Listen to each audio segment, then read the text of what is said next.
Good morning all of you. आज morning assembly में research की बात करूंगा। साइकिल किसी ने बनाई, मोटरसाइकिल किसी ने बनाई। आविष्कारकर्ता मानव जाति के कल्याण का काम करता है, मानव जाति को सुविधा प्रदान करने का काम करता है, मानव जाति के जीवन को सरल बनाने का काम करता है। शुरू से ही जब से सीआरएल यूनिवर्सिटी की बात चली, ये कहा गया था, तय किया गया था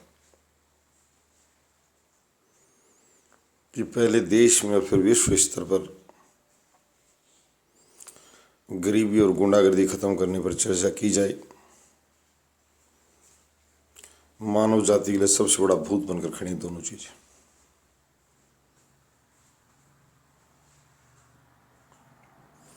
भूखे भजन हो न गोपाला, और अभी नोबेल प्राइज देते टाइम विश्व की जो युवाओं को जो खाद्य एजेंसी दिया गया, उसमें भी बात उद्धत की गई, कोटेड की गई। भूखे विश्व में शांति की आशा नहीं की जाती। पहले कहते हैं जब मानव का पेट भरता तो उस उद्दंडता का अपने आप ही काफ़ी हद तक ख़त्म हो जाती है। उसके बाद में जो उद्दंडता आती है पेट भरने के बाद में, पूरा भरने के बाद में, वो उद्दंडता छोटी हिंसक घटनाएं नहीं हो, बड़े पैमाने की, फिर वो दानव बन जाता। मानवीय बदमाशियां नहीं है वो। गरीबी के लिए मैं बहुत एक सामान्य रिसर्च पेपर जो आपको दे रहा हूँ, ओपन डिबेट होती है रिसर्च की कि भाई हमने ये शोध किया, अगर किसी को कोई आपत्ति हो तो, या किसी ने पहले ही शोध कर रखा हो, वो लोग भी सामने आते हैं कि ये शोध तो मेरा आपका थोड़ी है। कॉपिंग नहीं की जाए, कॉपिंग नहीं मानी जाएगी। मैंने बताया कि गरीबी के लिए सबसे आसान तरीका है लोगों को सस्ते दर पर ऋण दिए जाए। Easy access of capital at the lowest interest rates. अंग्रेजी के जानकारों को मैं साथ साथ इसलिए बता रहा हूँ कि काफ़ी हद तक जो लोग हैं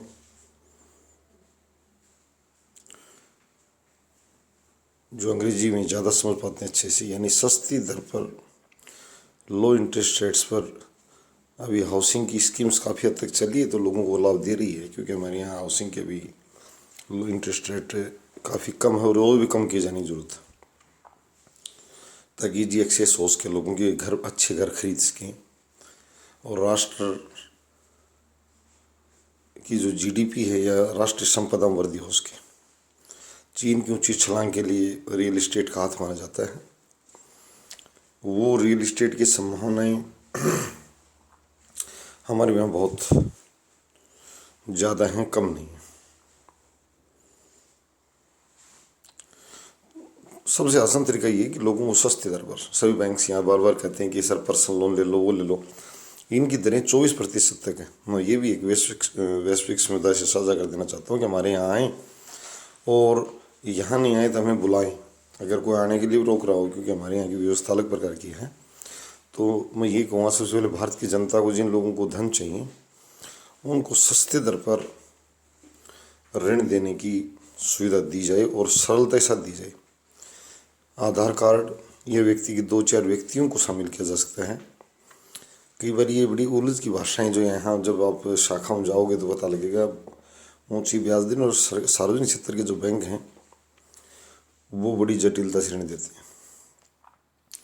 एक व्यक्ति का आधार कार्ड ले लिया जाए, उसकी पहचान जान लीजिए, 2-4 और लोगों को कल कई बार कहते हैं कि भाई आपका अगर मृत्यु शिकार होगा तो कौन देगा, निश्चित रूप से उस उत्तराधिकारी कहा जाए या जमानती कहा जाए, वो ले लिए जाए, परंतु ज़्यादा कागजी शोर न मचाया जाए। मुझे पता है, मेरा स्वयं का अनुभव है, मुद्रा लोन की बात आए, होम लोन की बात आए, कार लोन की बात आए, तो ये सरलता से उपलब्ध करवाने का प्रयास करें। बैंक का घाटे से क्या मतलब, सेंट्रल बैंक घाटे में चला गया, फलाना बैंक घाटे में चला गया।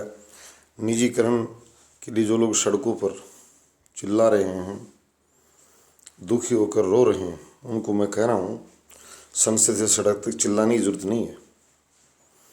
आप बैंकिंग का जो बोर्ड है आपका, और जो आपके कर्मचारी और शाखाओं में जो बैठे हैं, जो कम्पिटेंट अथॉरिटी, आप उनको कहें कि वो लोगों को प्यार से ऋण देने का कार्य करें। उन लोगों ने ऋण दिए नहीं, गबन की संपत्तियों का मूल्यांकन किया, 2 करोड़ की संपत्ति के 6 करोड़ दे दिए, अगला दांत फाड़ता हुआ जा रहा है कि जब्त हो जाएगी तो मेरा क्या होगा। और जगह जगह नीलामी की सूचनाएं डाल रखी हैं बेमतलब में। इस भ्रष्ट बैंकिंग प्रणाली को ध्वस्त करने की जरूरत थी, नहीं कि निजीकरण की। भारत सरकार से और बैंकों से ये भी कह रहा हूँ कि जो भ्रष्ट बैंकिंग प्रणाली थी उसको ध्वस्त करने की जरूरत थी। इसका सबसे बड़ा कारण ये है कि अधिकारियों ने संपत्तियों का मूल्य ऊंचा आंककर बहुत भारी भरकम वित्तीय गबन किया। उन लोगों से धन वसूला हुआ राष्ट्रीय संपदा हो, उनकी जो चमचमाते विदेशों तक जो बंगले हैं, ये उसी हमारी राष्ट्रीय संपदा के हैं। और भारत माता की इस पवित्र नारी को उद्धत करने वाले नेताओं से कहता हूँ मैं, नंगे भूत ना बने, बेवकूफ बनाने का प्रयास नहीं करें। आप भूल कर रहे हैं कि आपके सामने कौन खड़े हैं। चतुर मत बन। निजीकरण से पहले ये भी बता दे उस बैंक को दिवालिया किन किन लोगों ने मिलकर किया। उन्होंने जितने का चुनाव लगाया राष्ट्रीय संपदा को, उनको दोषी ठहराकर और उस राशि को वसूल किया जाए। निजीकरण का रास्ता बंद हो जाएगा। सड़कों पर जो ये बैंकिंग कर्मचारी जो बार हड़ताल पर जाए ना जाएं, वो हमारे साथ आएँ, यूनिवर्सिटी साथ आए, हम उनका निदान करेंगे, उनकी बात को हम पैरवी करेंगे, हर जगह करेंगे, परंतु अच्छे से लेकर आए। बैंकिंग प्रणाली कभी घाटे की नहीं होती है। सस्ती दर पर जमा ऊंची पर दिया जाता है, यानी 2 पर जमा कर रहे हो अगर आपको FD एनुअली 2% पर, तो आप 2.5 पर 3 पर जो फिर भी सस्ती रहेगी। आप एक अच्छी प्रणाली विकसित करें। मैं बैंकों के MD से कहूँगा वो सरकार को आश्वस्त करें। सरकार अपनी जगह गलत नहीं है, परंतु गलत यहाँ है सरकार कि दोषियों को न जूत मार रही है, न हमें मारने दे रही है। हम मारेंगे तो एक नया शब्द है यहाँ की कानून व्यवस्था में, राजकारी में बाधा, तो इसमें मार दें इनको। हमें पता है किन किन लोगों ने कितना खा रखा है, घबराने की जरूरत नहीं है। सार्वजनिक बैंक, सार्वजनिक प्रणाली कहीं कमज़ोर नहीं है। और भारत में निजी क्षेत्र की स्थापना को रोकता कौन है? परंतु सरकारी संपत्तियों में बेचा न जाए, कोडिंग भाव, वो एक बहुत ही भ्रष्ट सरकारी व्यवस्था को इंगित करता है। मैं विशेष रूप से सरकार से अनुरोध करूँगा, बहादुर सरकारों से, कि वो जो राष्ट्रीय संपदा है, जो समाज की संपदा है, उसको कोडिंग भाव न बेचें। एयर इंडिया क्यूबिका प्रबंधन की खामी वजह से जब भी कोई लुटिया डूबती है, प्रबंधन की खामी अहम बात होती है, और कमज़ोर प्रबंधक कहीं नहीं लगाए जाए। किसी भी व्यवस्था में अगर कमज़ोर प्रबंधक पद स्थापित करोगे तो निश्चित रूप से आपको खामियाजा भुगतना पड़ेगा। आज मैं ये वीडियो, जो फर्स्ट वीडियो जो है, ये मैं इसी पे डाला रिसर्च पेपर कि गरीबी समाप्त हो जाएगी। बैंकिंग प्रणाली निजी है, में कोई दिक्कत नहीं, परंतु निजी लोगों का इतना आसान नहीं रवैया, और विशेष रूप से भारत में कॉरपोरेट कल्चर ज़्यादा है, यहाँ कैपिटलिज्म कल्चर है।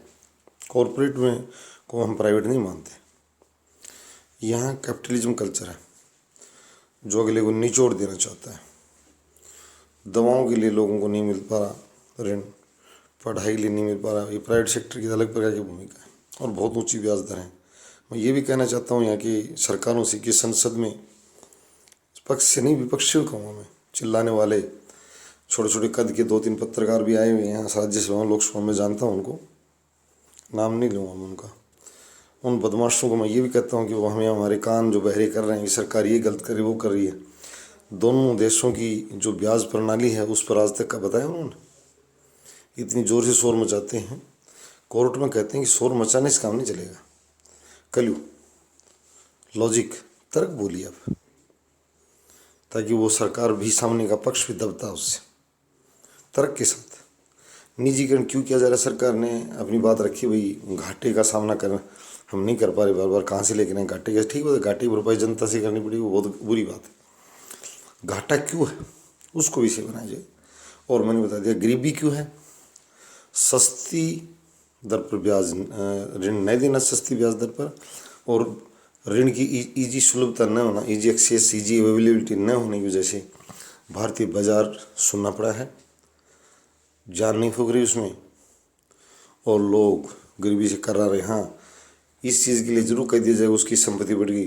बिरला जी 1947 से पहले भी बिरला टाटा धनवान ही थे, खरबपति थे उस समय के बिलियनरशिप थे।